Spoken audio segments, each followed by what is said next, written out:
Estos días estoy rodeado de muchos opositores y opositoras, pero no solo en mi vida profesional, que ya sabéis que preparo oposiciones, divulgo, hago formaciones para docentes y demás, sino en mi vida más personal e incluso, bueno, mi familia. He conocido distintos perfiles de opositor. Y quería, antes de empezar con el vídeo, vamos a tratar, de hecho, la defensa de la unidad didáctica, cómo estructurarla y cómo brillar en este punto, que creo que es muy importante. Pero antes deciros, y esto es para animaros, pero animaros con sentido y sin regalaros los oídos de verdad, que los opositores y opositoras no tienen tanto nivel, que nosotros estamos en una burbuja formándonos continuamente, escuchando a otros divulgadores para mejorar nuestra exposición, para mejorar nuestros recursos.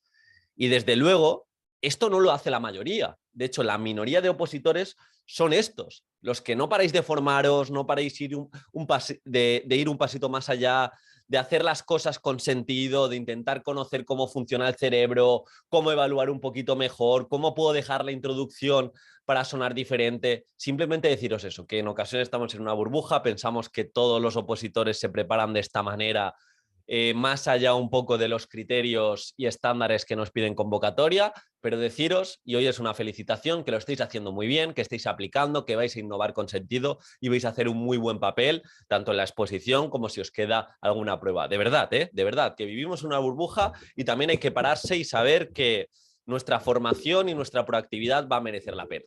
Como digo, vamos a ver algunos consejitos para defender la unidad didáctica mejor, entendiendo que esta es la parte que quiere escuchar el tribunal, que de una forma egoísta hemos de pensar que el tribunal está mucho, pero que mucho tiempo escuchando cosas similares en la programación y quiere llegar aquí para decir, a ver qué tengo para mí, qué recursos, qué propuestas, haced ese ejercicio de empatía. Si fuerais tribunales, ¿qué os gustaría escuchar? ¿Qué os gustaría llevaros? Pues alguna reflexión chula sobre la enseñanza, recursos, actividades, propuestas que puedo llevar en mi día a día. Por lo tanto, vamos a ver la defensa de la unidad didáctica, vamos a ver cómo estructurarla un poco por encima y estoy seguro que este vídeo va a merecer la pena. Deciros que, como siempre, podéis entrar en mi curso de exposición oral, que el próximo lunes vamos a hacer la última tutoría antes de la prueba de la exposición. Entonces, la hoja de ruta sería: entras, te ves mi masterclass sobre la defensa de la programación para hilar todos los elementos curriculares, te ves el módulo de unidades didácticas y te ves la defensa de Javier y la mía, y con eso, que en total igual es hora y media, 2 horas, empiezas a construir tu defensa, mejorar tu defensa y te vienes el lunes con todas las dudas finales para hacer esa exposición brutal.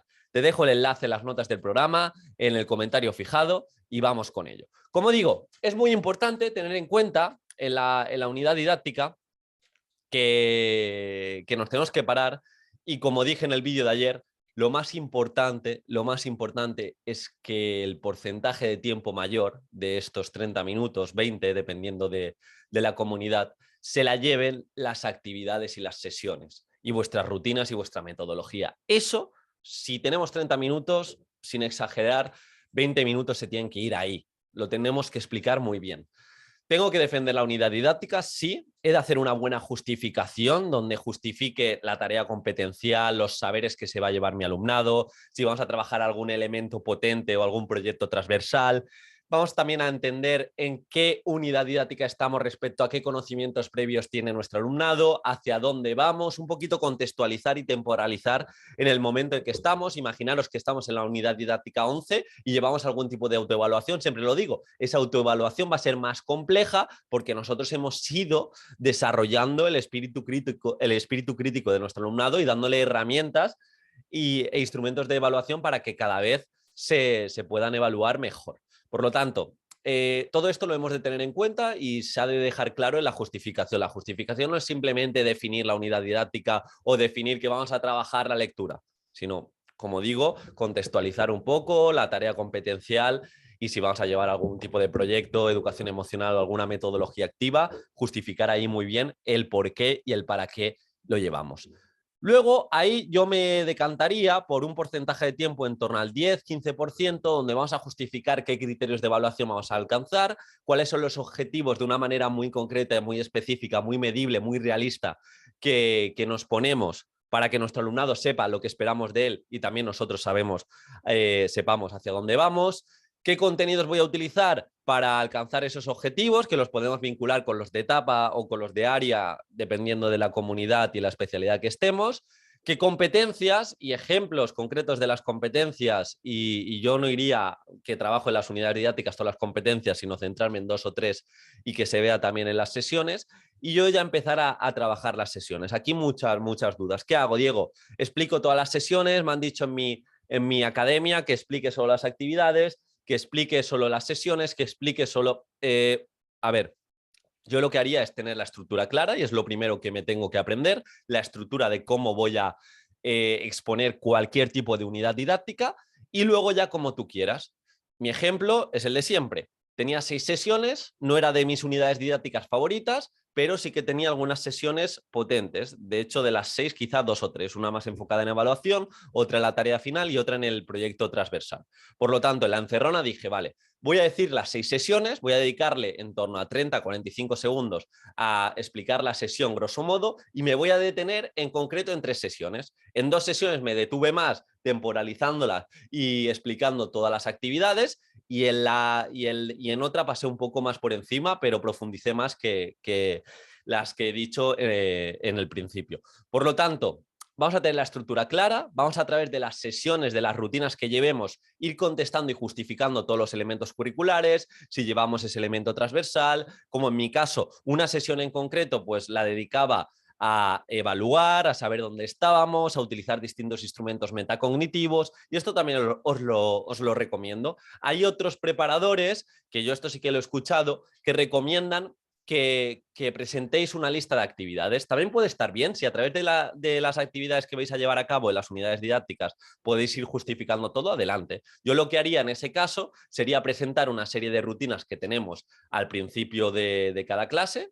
Podemos tener 2 o 3 rutinas recurrentes y utilizar siempre esas, en el sentido de activación de conocimientos previos. He hecho una clase invertida, pues un poquito poner de manifiesto lo que se ha aprendido o lo que se ha activado, lo que sabemos respecto al tema, cómo podemos motivar a nuestro alumnado. Luego la parte principal, derivada de actividades, una pequeña explicación y derivadas de actividades donde se fomente un poco más la autonomía y de cara al final, rutinas que pueden ser como digo, metacognitivas, que les haga a nuestro alumnado, que le haga a nuestro alumnado reflexionar sobre lo que ha aprendido. Y ahí entran tickets de salida, entran escaleras de la metacognición, entra qué 3 buenas ideas me llevo, entra si van a hacer alguna coevaluación y algún tipo de explicación entre nuestro alumnado, si va a haber una coevaluación porque presentamos un proyecto y nuestro alumnado va a dar algún tipo de feedback constructivo al grupo que ha expuesto. Pues bueno, dejar claro las rutinas que voy a llevar a cabo, el para qué y qué objetivos alcanzo y cómo evalúo y también importante cómo llevo a cabo esa atención a la diversidad y luego en las diferentes actividades y en las diferentes sesiones,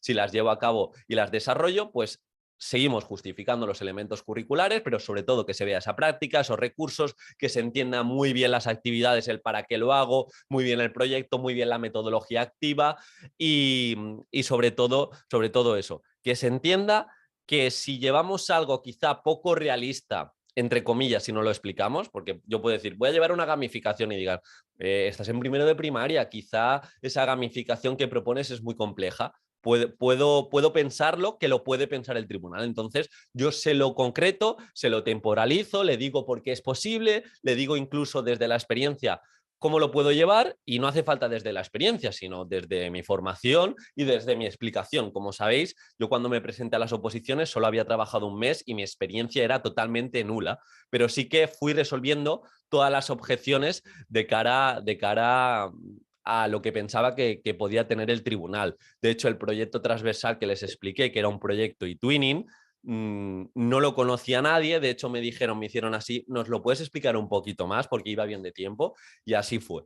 Y así fue y se lo expliqué más. Entonces, vamos a cuidar esas sesiones a través de las sesiones y en las propias actividades que se vea si llevamos los principios del DUA o si llevamos actividades multinivel, actividades de refuerzo, actividades de ampliación para atacar esa diversidad tanto a nivel de necesidades educativas como nivel de propia diversidad del aula que se vea en las actividades. Luego puedo hacer un pequeño repaso de evaluación si no he dicho algo en las sesiones, pero muy breve. Voy a hacer también un repaso a modo general si se me ha olvidado alguna medida en atención a la diversidad y ya concluir esa unidad didáctica. Como veis, lo más importante es las actividades. Mediante las actividades voy justificando todos los elementos curriculares, incluso la propia justificación, los elementos transversales, si hago alguna relación en cuanto a efeméride, alguna relación si hago trabajo interdisciplinar, etcétera, etcétera. Y ya una conclusión en alto, que yo haría una pequeña recapitulación de por qué es importante la unidad didáctica,